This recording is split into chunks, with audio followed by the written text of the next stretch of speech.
എൻ്റെ പൊന്നെ പടവറക്കുകയാണെങ്കിൽ ഇങ്ങനെ ഇറക്കണം. വേറൊന്നും പറയാനുള്ള സെറ്റ് സാധനം. So guys, welcome to secret chambers. ഇന്ന് നമ്മുടെ പുതിയ സിനിമ ഏതാണെന്ന് വെച്ചാൽ കില്ലർ ഓഫ് കില്ലേഴ്സ്, പ്രഡേറ്ററിൻ്റെ പുതിയ സിനിമയാണ്.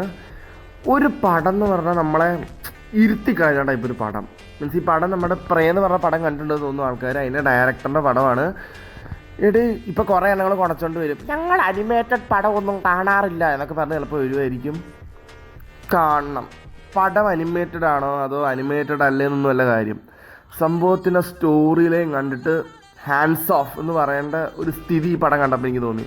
സത്യം പറഞ്ഞാൽ പ്രൊഡക്ഷൻ 20th ഫോക്സ് സ്റ്റുഡിയോ ആണ്, 20th സെഞ്ച്വറി ഫോക്സ് സ്റ്റുഡിയോ ആണ്. ചെറിയ മിസ്റ്റേക്ക് വന്നേ, സോറി. പടമെടുത്ത് കാല് തൊട്ട് തല വരെ തരിച്ചു കയറി അമ്മാതിരി പടം. നമ്മൾ സാധാരണ ഈ പ്രഡേറ്റർ പടം കണ്ടവർക്കറിയാം. എന്താ വെച്ചാൽ പ്രഡേറ്റർ വരുന്നു, നമ്മളതിനെതിരെ ഫൈറ്റ് ചെയ്യുന്നു, അതൊരു കറണ്ട് സിനേറിയോയിൽ അല്ലെങ്കിൽ ഒരു ഫ്യൂച്ചർ സിനേറിയോയിൽ. പക്ഷേ ഇതെന്താണെന്ന് വെച്ചാൽ ഈ പടം നമ്മളെ കാണിച്ചു തരുന്നത് എന്താ വെച്ചാൽ ഇവറ്റുകൾ ഇവിടെ ഉണ്ടായിരുന്നു, ഇതിന് മുമ്പ് ഇവർ വന്നിട്ടുണ്ട്, ഇവറ്റുകളെ അടിച്ച് ഓടിച്ചിട്ടുണ്ട് ഇതിന് മുമ്പ് ആൾക്കാർ. സോ 3 ടൈം ലൈനാണ് കാണിക്കുന്നത്. ഫസ്റ്റ് എന്താണ് ഒരു വൈക്കിംഗ് ടൈം, സെക്കൻഡ് ഒരു മിഡീവൽ ജാപ്പനീസ് ടൈമാണ് തോന്നുന്നു, പിന്നെ ലാസ്റ്റ് വേൾഡ് വാർ 2. ഈ 3 എണ്ണത്തിലും സ്റ്റോറി ലൈൻ, സംഭവങ്ങൾ, സ്ക്രീൻ പ്ലേ, അനിമേഷൻ എല്ലാം ഒരു ലെവലിൽ മെയ്ഡ്, വേറെ ലെവൽ സാധനം. കാണാത്തവർക്കൊക്കെ ഞാൻ പക്ക നഷ്ടമായിട്ടാണ് പറയുള്ളൂ കേട്ടോ.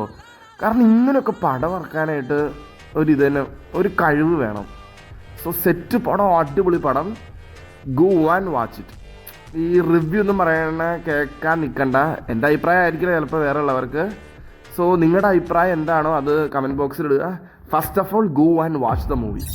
Please like, subscribe and share the video. Bye bye.